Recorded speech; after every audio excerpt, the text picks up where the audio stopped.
People were like, I can't push through anymore. I can't pull myself from my bootstraps one more time. We have to start with the reality that holiness is perfection. However, we're not called to that on this side of heaven. This on earth is all about striving. What can I do to help me move towards holiness? But none of us will truly be holy until we're in heaven. What happens through that is the Lord doesn't fix it. He gives you the grace to fix it. We trust that He is going to take those wounds and lead us to the people who can help us, to lead us to the scripture that's going to help us. He is always there waiting for us to invite Him in. He's just there waiting and excited to help in that healing process.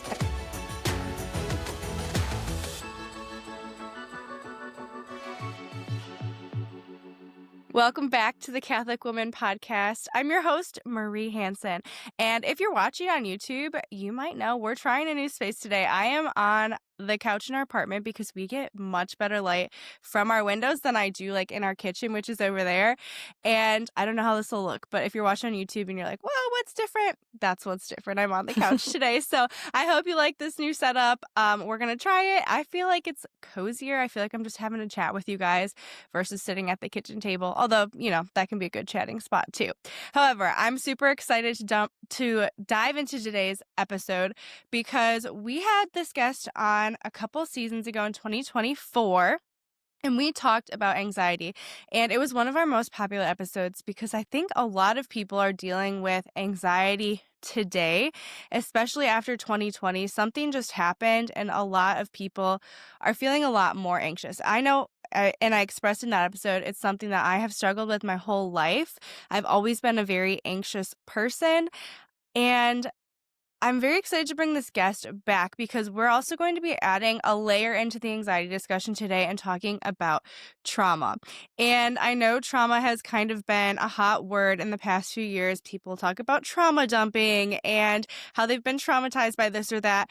And we're going to get clarity on what actually is trauma versus what people are just, exaggerating as trauma, how to work through it and things like that, and really heal our own deep wounds so we can be more whole as humans and just be better Christians in general too. So before we dive in, I would like to reintroduce our guest. Her name is Catherine Denuzzo, and she is a Catholic speaker, author, and licensed professional counselor in private practice, and she operates Sacred Heart Mental Wellness, a website with mental health information, resources, assessments, and videos for Catholics who want to live a mentally fit lifestyle. I love how she describes that. Catherine wrote the best-selling book, The Catholic Guide Through Anxiety, and readers praise her for finally providing the resource they've been looking for and needing so badly. To strengthen the effectiveness of the content in her book, Catherine produced the companion workbook as a hands-on supplement to walk her readers through the difficult work on the journey toward mental wellness. Catherine earned her master's degree in counseling and human services in 2006 from the University of Colorado, Colorado Springs, and has practiced ever since. She's been traveling internationally for over 15 years to speak and train on the topics of mental wellness, anxiety, relationships, boundaries, and more. And Catherine has also been featured on EWTN. So does she, numerous Catholic radio podcasts, and in print articles. Catherine and her husband Dave live in Kansas with their 4 amazing teenage children. Catherine, welcome back to the show. Thank you so much. And what a great intro. You make me feel so cool. And when you finally hear your stuff back, you're like, wow, I have kind of done a lot. I feel like everyone needs like an intro in life to just feel better about themselves sometimes, because we all it's true. You're like, oh, wow, I have done good things in life. I love it. Well, I'm so excited to have you back today and to talk about trauma specifically. If our listeners have been listening for several episodes, a few episodes back, I kind of talked about the trauma I experienced with my births. And I know this is something you and I had briefly talked about before, not today, but like when we were planning this episode. And I just think I didn't realize it was trauma until like a couple years afterwards. And I think a lot of people are dealing with trauma. They don't realize until something painful comes up and triggers it. And I just really would like to help women to realize their trauma and to work through it, which is what you do. So that's why we're bringing you on today. But I think before we dive into the specifics, let's just like lay the foundation. So trauma is a word we hear a lot about today, but can you help us better understand what it is and what it's not, what it is and what it's not, and then how Catholic women can stop minimizing their wounds so they can finally allow themselves to heal. Yeah, so when it comes to trauma, I do think it is the hot word of the day, but I do think it is misunderstood because one way that it really causes problems for a lot of women is one is it's not that bad. Right? So instead of maximize, like, I think that we live in a world that makes it hard because in some places they're like, everyone's saying trauma, everyone's saying trauma. It's like overused. And in the Yes. same breath, at the exact same time, we have significant traumas in our life that we're like, oh, it's not as bad as so and so. Oh, it can't be that bad. I should be okay by now. Oh, my baby survived. So Mhm. obviously that is, I shouldn't be upset by it.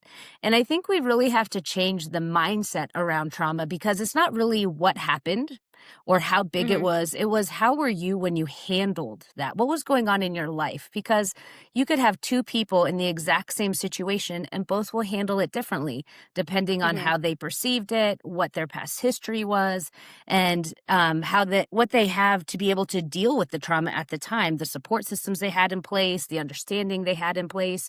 And so I really challenge my clients not to really look at it as a weighing scale, like, oh, this was bad Mhm. enough to be trauma. This was bad enough. This isn't bad enough to be trauma.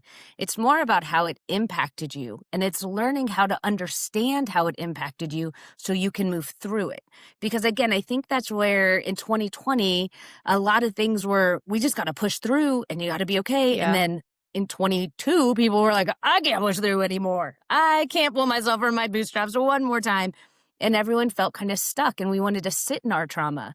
And at Sacred Heart Mental Wellness, we are all about acknowledging, understanding, and moving through our trauma. So I don't want to Mhm. stay stuck. I don't want to stay in our trauma. We need to move through it. And I think if we stop spending too much time weighing, is it traumatic or not? Do I deserve to be upset or not?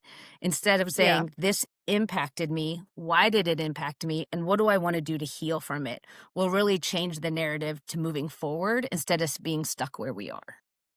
Yeah, that's a really good point. And something you mentioned is that we kind of feel the pressure to just push through. I know I'm like that. I just keep moving forward, put my head down, go. And a lot of women also feel like we have to have it all together. Like we have to have a beautiful image for our friends, even our husbands sometimes. I see a lot of you have to be so put together when he comes home and you can't like express the frustration, overwhelm that you've been feeling all day.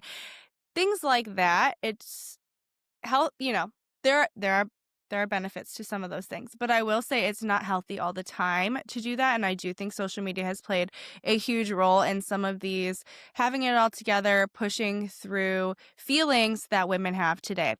I was recently listening to I believe it's the Saints Alive podcast, and we were listening to Saint Gianna's story, and I was trauma triggered. I didn't realize I knew she had died basically after childbirth, but I didn't realize that she was fine actually through her childbirth, and then it was in, like, right after she had given birth, while she was still at the hospital, that things started happening where she then eventually died, which was almost exactly what happened to me.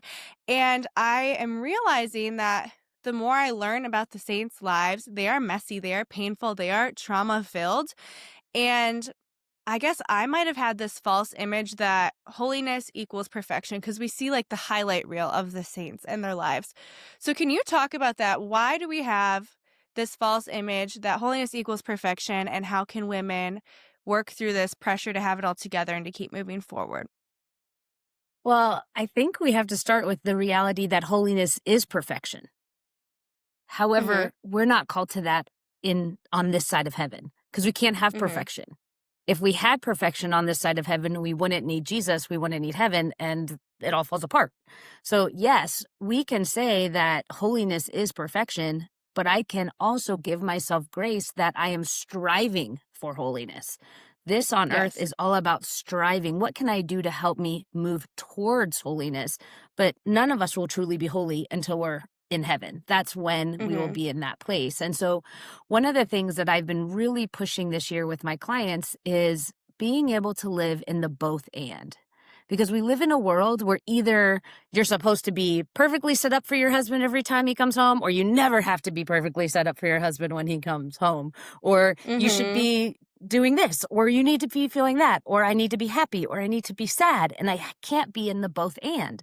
And our world is messy. We are in the both and. And when we accept that is when we can start healing through our trauma. So, using your Mhm. story, being glad that you had a healthy birth, you can be Mhm. happy about that and still feel scared and overwhelmed by the fact that you almost died.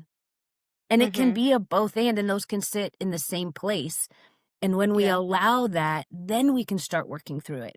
So there might be a day when the kids napped for an extra 3 hours and you felt totally ready to like make this fun meal for your husband. And that's a wonderful day. And in the same breath, maybe 2 days later, you're like, the kids were crazy. I'm not feeling good. All I can do is tell them, honey, I'm glad you came home and I need to go take a nap.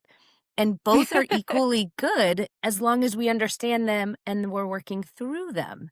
And so when we Mhm. look at the saints, one of the things I had realized, I was talking to someone about this the other day about how Catholics just seem to have this, like, if you talk about the saints, it's something horrible happened, they loved Jesus, life was better. That's Yes. like the progression. And I was telling this to someone and how I'm trying to challenge that narrative. And they said, yeah, but have you ever read any kids' books? Like, I have 5 kids under 5. What do I read? Every same book is something bad happened, they loved Jesus, they were, everything was better. And so I Mhm. think that's a lot of where that also comes from. But when we dig deeper into those stories, they do have these times where they are suffering and they're acknowledging that I'm not okay, right? I like to Mhm. use Saint Ignatius as an example. When he first was injured and he wasn't like, oh, I'm so glad I get to read the Bible, the only book present. This is awesome. He was like, I don't really like this. Everything I knew of myself is now gone. I had an identity and Mhm. my identity was shattered. And so so he had this moment where he had to sit. In my book, I have 5 steps. And so the first step is like, you got to sit and feel the feeling. You got to acknowledge this is where Mhm. I am. And then he has to understand, why do I feel that way? Right? That's the second step. And then the third step is, okay, I'm going to figure out why I do this. Then taking that information, I'm going to make a plan to get better. Right? So that's when he started reading the books and started learning and doing all these things. And then he does the plan and he starts to live this holy life. What happens through that is the Lord doesn't fix it. He gives you the grace to fix it, right? We Mhm. trust that he is going to take those wounds and lead us to the people who can help us, to lead us to the scripture that's going to help us. Whatever it is, the Lord is walking with us instead of it Mhm. being, as Catholics, we have that thing. Well, did you pray enough? It's like, Mhm. absolutely, you can pray and the Lord is with you, but we also have to take those steps to the healing and the understanding. And if you look through various saint stories, you can see that process. You can see a moment where they're just finally understanding, wow, this has really impacted me. I don't want to stay in this place. What do I need to do to change that? And then taking those steps. Mhm. Yeah, that is such a good point. And I didn't even realize the children's book thing until you pointed it out, but it is so true. Almost every story is problem, work through it, and good now. And that's just not always life. And I'm so glad you pointed that out. So, something that I see a lot of women, including myself, struggle with is carrying quiet burdens, things like self blame, guilt, lies about your self worth. And these are damaging to us, obviously, both emotionally and spiritually. Do you have, like, what is the biggest lie you see women believe about themselves, and how does it isolate themselves? How do they isolate themselves believing this lie, both emotionally and spiritually? That they're not enough. Fill Mm. in the blank.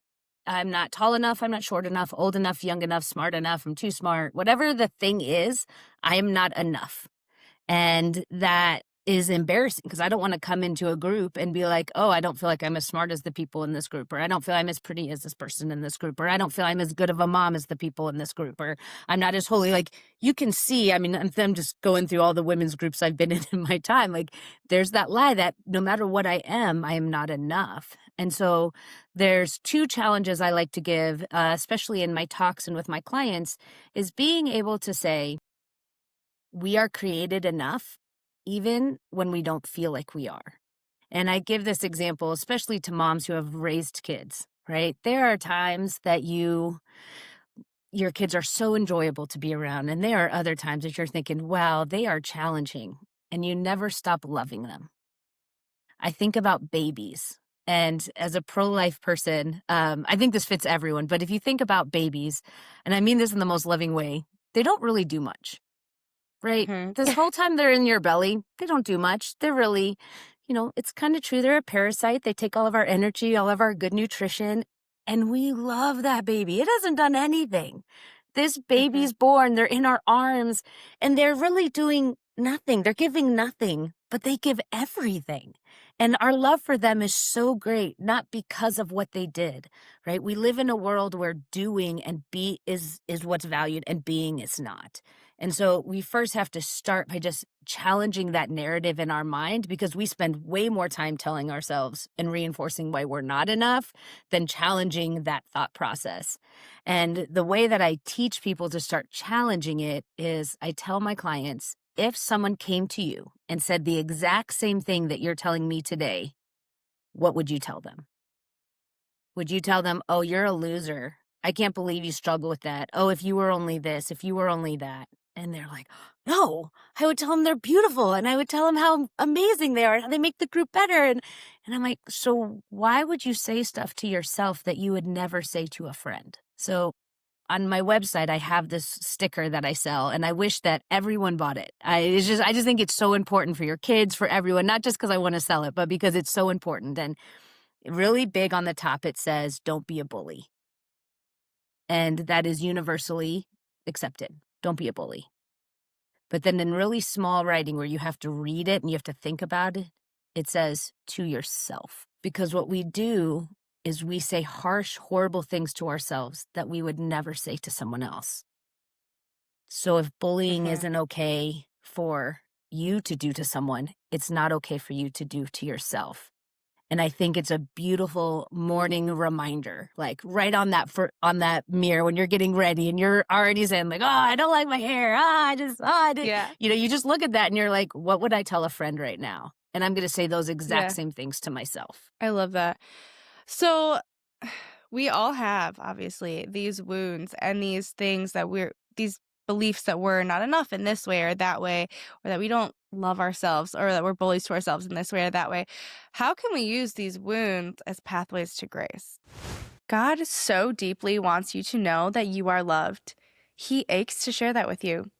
Hey, I'm Britt, and somehow I know that, and yet I still have a hard time making time for consistent prayer.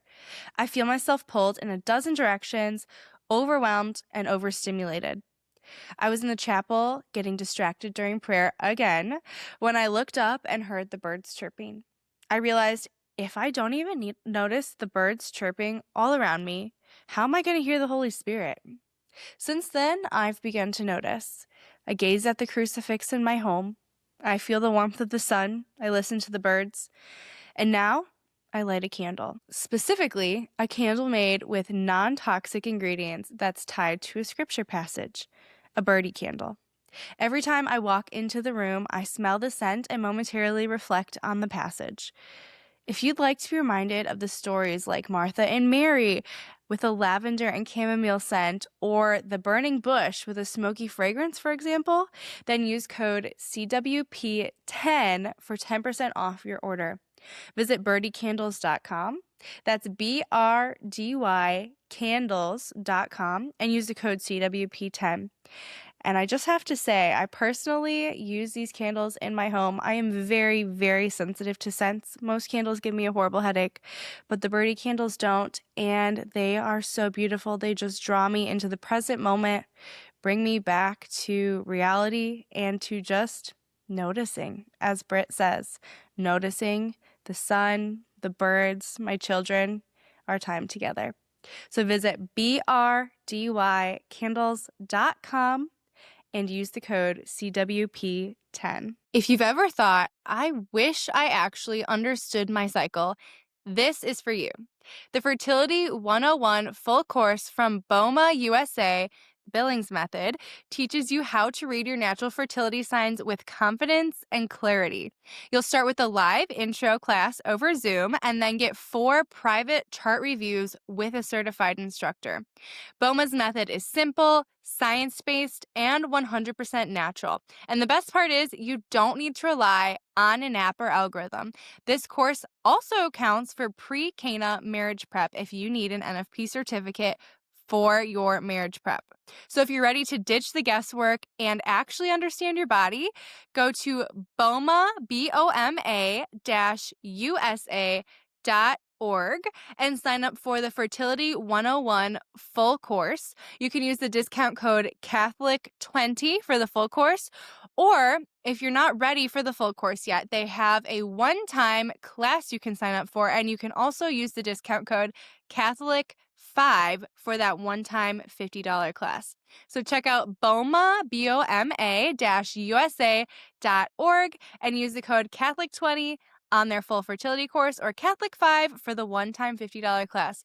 Trust me, NFP and learning your fertility has totally changed my life and my health, and I highly encourage every single woman, whether you're single, engaged, or married, to do so as well. Sister Lucia of Fatima once said, "There is no problem, no matter how difficult, that we cannot solve by the prayer of the Holy Rosary." Today's sponsor, Choose Life, truly lives by those words. Choose Life is a Catholic-owned small business whose mission is simple but bold: to equip every Catholic in every age and season with rosaries for life. For the littlest Catholics, Choose Life offers silicone rosaries that are soft, durable, and made for hands to safely explore and grow in love with the rosary. It's like watching your child reach out to hold Our Lady's hand. We have so many of these silicone ones in our house, and they are so cute. Perfect for the kids to pray along with and chew on as well when they're little babies. And then for women, their excuse-proof rosary bracelet is both beautiful and wearable. A gemstone rosary designed to keep prayer close throughout your day, whether you're at work, running errands, or caring for your family. Each bracelet includes a unique bookmark crucifix charm so that you can pause and pick up right where you left off, because life and prayer do go hand in hand. And also for the men in your life, that same craftsmanship continues through cruxandvicta.com, Choose Life's brother brand, which features bold paracord and gemstone rosary bracelets that remind us victory comes through the cross. And for those wanting to go deeper in prayer, founder Shannon Went's new book, The Weight of the Rosary, A Journey with Mary Through Scripture, Liturgy, and Life, is now available. It's a powerful invitation to walk with Mary and rediscover the mysteries of the Rosary in a whole new way. And we actually just had Shannon on to talk about this incredible book too. So if you haven't listened to that, go back a few episodes to check it out, because you are not going to want to miss her testimony about the Rosary. So you can find all of these at chooselife.com or CRUXINVICTA.com. And as a special thank you to the Catholic women listeners, you can use the code TCW15 for 15% off your order on either site.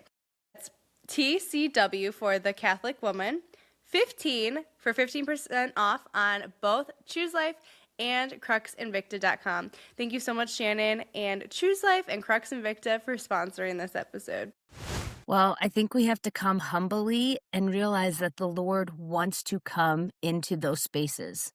I have this talk that I give, and it's about how we all want to be like Joan of Arc in our surrender, you know? Or I always wanted to be some denounce your God. No, Viva Cristo Rey! That's what I dream that my martyrdom moment would be, right? And that would be my big surrender. But every time it's been surrendering, it's been waving a white flag in sadness, in adoration, at Mass, just crying and saying, Lord, I am trying and I don't know how to fix this. I don't know how to heal this. And like a good, loving father, he comes to us and he wraps us up and he says, I got you. And sometimes I think about myself, again, I think parenting is just such a gift to see how God loves you, because we have all had that moment. I have 4 teenagers right now, and I am so big on teaching independence. But you watch them and you're thinking, oh, I could help you. I know how to help you. And you watch them struggling through life and figuring it out and wanting to. And the moment they call you and say, hey, Mom, can you help me with this? you're like, yes, that's all I Yes. wanted to do all day. Like, yes, I do want to help you. And Yes. when I'm able to see that the Lord does that for me in those moments too, it really like gives me peace to realize that one, he is always there waiting for us to invite him in, and he doesn't need us to do anything other than invite him in. And he's just Mhm. there waiting and excited to help in that healing process. I love that. And, that's so true. I know not everyone listening is a parent, but you totally do see life and people differently when you are a parent. You just, like you said, there's something this person has given nothing to you. In fact, they've like taken from you. They've caused you stress, or they've, Mhm. as a baby, taken your nutrients and all these things, Yeah. and you still love them so much. There's nothing they could do where you wouldn't love them anymore. And I think that's so helpful for people to remember and see. Now, you also mentioned a couple saints and their like big martyrdom moments, but I know there are saints who went through trauma, and it might have been quiet trauma, maybe saints that experience things most of us don't even know about. So, do you have any Catholic saints or examples from the lives of saints where they have gone through trauma, but it's not trauma that has defined their future or defined them as people? That's an amazing question, and I probably would have to really think about it, but I feel like, um, it's so hard because all trauma defines your future. Like, I don't know if I could answer that question honestly because it does change how we see the world. It changes how our brain functions, and so, Mhm. um, even if it's in how you treat people or see people, like, I was thinking in a little bit of, like, Saint Francis, and he just wasn't he renounces and he has to like leave his father. His father doesn't like support him. And I'm like, that's traumatic to feel abandoned by your father.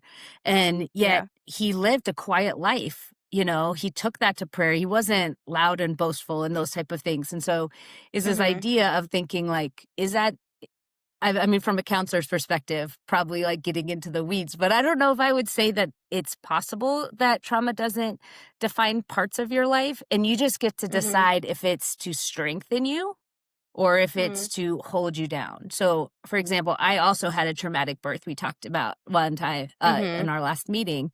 And I remember being at adoration one day and I had a son with special needs. My husband traveled all the time. I had just left my hometown of 27 years to move to a new town where I didn't know anyone. And I had never felt so Mhm. lonely in my life. And my dad was an alcoholic, and I just had to like cut him out of my life because of his drinking. And it was just a very lonely, hard time. And I Mhm. remember asking, like, God, why? Like, why would you do this to me? Why would you give me these crosses? And again, they weren't crosses. I don't know if everyone knew or saw the crosses, but they were heavy Mhm. on my heart as I was going. And what I realized is in my speaking and in my counseling, there are so many times I meet a woman who just went through exactly what I did. And I can Mhm. see how there is goodness in those moments that he allowed and worked through my own wounds so that I can help women work through their wounds and to go through those challenges. And I just think there's a beautiful part of seeing that in those and how those traumas define you. They might not Mhm. be, so then I joined the army, or I lived as a Mhm. hermit, but it's like as you walk every day and you see the Lord putting people in your life that he's like, your story is made to help them. Now you Mhm. can carry them too. You can help them through this. Yeah, that's beautiful. And I truly do believe that all the crosses we are given, which a lot of times the crosses we are given do cause some kind of trauma in our lives, are meant to sanctify us ultimately, but also sometimes the people in our lives too who are witnessing this or who we're helping, like you said, walk through their trauma or their pain, etc. Now, one more question I really want to ask is we've talked a lot about trauma as in things happening to us, circumstances happening to us that are kind of out of our control. But some trauma comes from things we have done in our past, maybe sins or mistakes that we have made in our past that people are traumatized by. So, for the people who find themselves in that category, who have trauma that they might have brought upon themselves, or, I don't know, but let's just use sin and mistakes we've made as our example. For those women, what can you say to them right now? Because I feel like that is almost more traumatic than things that have happened to us that are completely out of our control, because you feel like you've caused not only sin and made mistakes, but then you're living with long-term consequences from that. Yeah, so I think the first thing that I would always recommend is you got to forgive yourself for what you didn't know. A lot of times when we're looking at our past and the decisions that we made, we're looking at them with a lens of hindsight of like, oh, well, I shouldn't have done that, I shouldn't that. But we're not thinking about who we were in the moment that we made those decisions and those struggles. And so, first, I would always start with like, we have to forgive ourselves for what we didn't know and give grace to that person at that time and why they felt like that was the right decision or why they chose that. And again, a lot of times there's woundedness and hurt that leads to some of those decisions. And so I think we have to start with like understanding love, grace first. And then so for my practice, my patron saint is Mary Magdalene. So I always tease that I'm a bad Catholic because Mary, Jesus's mom, is not my favorite, which is saying in the Christmas season sounds even worse. But Mary Magdalene, I think, is really special because we know that she had a hard past. And whenever I think that my past keeps me from the cross, I think of Mary Magdalene because when Jesus was redeeming the world, at the foot of his cross, he could have had anyone, and he chose Mary Magdalene. And I feel that that is just this beautiful reminder to all of us that when you go to him, it is forgiven. It is for, and he just wanted Mary Magdalene there. He wasn't thinking of what she had done. And so, in that beauty of like, she was the one who told the world of his resurrection, like the beauty of her role and that it didn't depend on her past. Like, that was forgiven. She had chosen him, and he was ready to move forward and show the world that, like, I just want you at the cross with me. I love you. And so I Mhm. think Mary Magdalene is a great saint to be praying with as you struggle with those things. And then I also have a quick Yeah. little story that I think just like highlights this idea. And I promise, trigger warning, there's a little bit that's going to make you mad, but let me finish it before you get mad. Okay. So I used to live in Colorado Springs, and in Colorado Springs, they have a mall that's like kind of in the downtown area, and a bunch of monks decided to create a Catholic center in the mall. So these are Franciscan monks, and if you've ever gone to confession with someone who's a monk versus someone who is in a parish, it's just very different, right? Parish priests are a lot nicer. They're like, "I'm so glad you're here." Where in my experience, when you go to the mall monks, they were like pretty harsh on you. And so I was newly married. I had married a Catholic missionary. I was doing Catholic work, all these different things. And I went into confession and I said, I need to confess something. And it's the second time I've confessed it because it's so bad. I just want to make sure. And this monk, he was like 98 years old, looked me straight in the eye and he's like, if you need to do that, you're not Catholic. Ooh. And I was like, ouch. I'm like, not liking that. I was so bad. I was like, I'm here to Catholic missionary. Like, how can you say I'm not Catholic? And he said, our faith is based on forgiveness. And so if you don't believe that you come to confession and they're truly forgiven, then you need to really think about if you truly believe your faith. Mm. It's like, ouch. Yeah. But I have not doubted confession since. And I think Mhm. that is a powerful thing that we have to realize that the Lord, in those graces of the sacrament, they are forgiven. And it is us who carries them around like the anvil and the Roadrunner cartoons hanging over our head, waiting to fall. The Lord is like, no. And that goes again with that idea of Mary Magdalene. They were forgiven. They weren't carried Yeah. around. She didn't come with those sins to the cross. And so if we're Mhm. going to confession, we've confessed those sins, we have to surrender them to the Lord. And sometimes even today, I have to be like, Lord, I know that that's forgiven. Give me the grace to know that it's forgiven. And that's a struggle. Mhm. And that's a big change in our mindset because once we realize it's us who's holding on to it, it's much easier to let it go than feeling like it's still there. That's a really good point. And I believe most people struggle with that. I know I have struggled with that too. And I heard, I don't remember which saint it was, but had a vision or something where when we go to confession, it's like we have a chalkboard and it's like literally just wiped clean. And if you were to die at that moment, that's what God would see, like, quote, Hmm. on your record or something, similar. That's, the point. And so once you've confessed that sin, no matter how bad it is, it's gone. Like Jesus has forgiven it. It's gone. It's not on your slate anymore. And you're right. It's us who carry the weight of that around. It's definitely still hard to release some of these things, but working through them and the ways that you're talking about is so important to truly trust in God's mercy and forgiveness. So, speaking of kind of working through these things and the way you're talking about, last time you were on, we talked about your Catholic guide through anxiety. And I know since then you've made some updates and changes and added some things. Why were those revisions necessary? Can you talk about what they were um, and why they were important? Yes. Well, the reason what I added was I wanted to add more on Maslow's hierarchy of needs. And this is a really important part of psychology, which explains why sometimes trauma affects us. And so it's a pyramid, and people like to think of them as stages, but it's more like I need all of them. So I have basic needs, I have connection, and you move up to being what we call like holy, getting to your self actualization.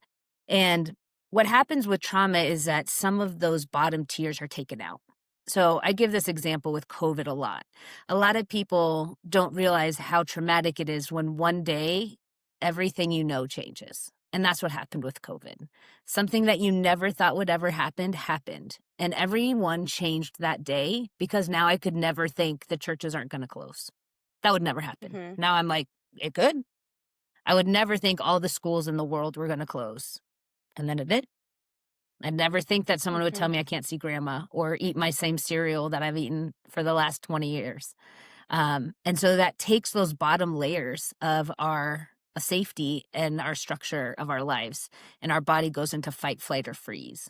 And so I really wanted to be able to highlight that, not just through the COVID idea, but through the saints, through explaining how trauma affects those major foundational parts of how we see ourselves and how we function in life. And then I wanted to give tools on how to work through it. I wanted an easy step-by-step process that you can start taking your emotions, work through them, and not feel stuck, to feel like I have success in that. And so the new book has 2 new chapters focusing on trauma, how to work through trauma, and then taking those same skills and seeing them through the saints' lives. Because again, I think we're all striving to be holy like the saints, and we don't realize that they had to go through the same steps that we did. And so breaking it down in the book just to give you some more tangible examples of how you can work through your trauma. Because mental wellness is the key of mental wellness is I want to teach you how to swim through the waves of life. I don't want you to be out living where I think a lot of women feel is that their mouth is just above the water in the ocean. And I'm breathing, but every little wave gets in there, and then I kind of choke a little bit, and then I sink down, and then I can get up just enough to get my mouth above the water. I want to teach you very concrete skills that help you to maybe get your shoulders above the water so I can swim through the waves, and I don't have to fear that something hard might be coming because I know how to work through it. I don't have to fear my feelings because I know how to work through them. I don't have to fear telling my husband my feelings because I understand them. And it's not always that husbands don't want to hear your feelings. It's like they want the process. Like, okay, you feel this, then what?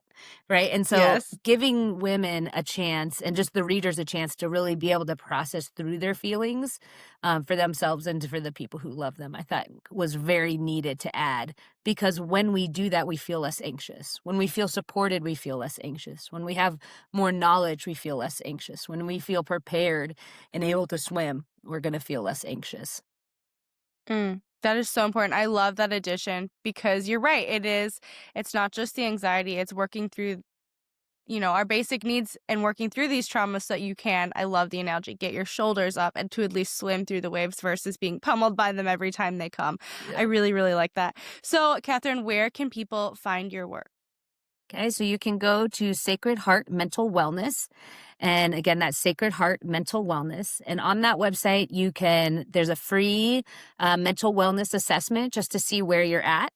You can also get the book, The Catholic Guide Through Anxiety, and the companion book, which I highly recommend. I created this book too because, in all honesty, counselors have long waiting lines, and the cost of living counseling's hard to get into. And I wanted to create a resource that was, if I was walking my client through the book, what would I want them to learn? How could I kind of replace myself in certain ways? I'm not saying it replaces counseling, but if you can't get in, or you're thinking about counseling, or you just want to go deeper, I wanted it to be as if you were walking with a counselor who would support you through that. So there's that book. There's a virtue book called The Steep Upward Climb, written by my husband, Deacon Dave, and a great book with lots of information on how to obtain virtue and to keep striving for it. Because if we're Catholics, we know that that's a hard journey, and to have the right tools to be able to climb those hard mountains is really important. And then there's also videos of the understanding mental wellness and also the biology of anxiety. And these are just really important because not everybody wants to read. I get that. And so I wanted to create the resources so that people could still have access to the information, even if a book isn't their thing. But with that being said, I wrote the book so it was easy read, because you can't give an anxious person a 500-page book and think they're going to read it. It's simple. Yes. It's big font. It's like less intimidating in that way. And then there's also a place to book me as a speaker. I'm working really hard in 2026. I feel very motivated that the world is getting harder. I think we keep waiting for the day when it gets easier, and it's just getting harder. And I'm really feeling called to do more talks for groups and doing talks at conferences and even women's groups and various things. So if you're thinking, man, this would be a great topic for the women that I work with, or I also do trainings on mental wellness for parishes and schools and just various options. That's all on the website too. So sacredheartmentalwellness.com. And then if you really want to, you can also buy the books on Amazon. I love that. I also want to say Catherine is giving us 15% off her website. So if not on Amazon, but the website is CWP15 for 15% off all of her resources there, which is so nice and generous of you guys. And also, we're recording this. I know this will air in February, I believe. We're recording this on the day, I'm sure you saw the news, Catherine, that the U.S. just bombed Venezuela. And like you said, the world just continues to get more scary, and it feels like things just are ramping up. So I feel like this is coming at a very providential time for our listeners. And I would love for you all to just go buy her resources. But also, if you are someone who has those connections to schools or, different groups, whatever, bring her in as a speaker, because this is very, very helpful. And as the world continues to get scarier, it feels like every day this is such a needed message. So, Catherine, thank you so much for being here. And also, I really want to thank this episode's sponsors. Thank you to Birdie Candles, Choose Life, and Boma USA. You guys, thank you so much for listening. If you could, please send this episode to someone who needs to hear this today. Get this message out there. Let's help our friends. Let's help our sisters in Christ. I know we're all drowning in one way or another, and this message can help people really just kind of get their head above the waves, get them the resources they need. So please send this to your friend, your sister, your mom, anyone you know who would really benefit from hearing this message. And thank you guys so much for being here. I will see you again in 2 weeks.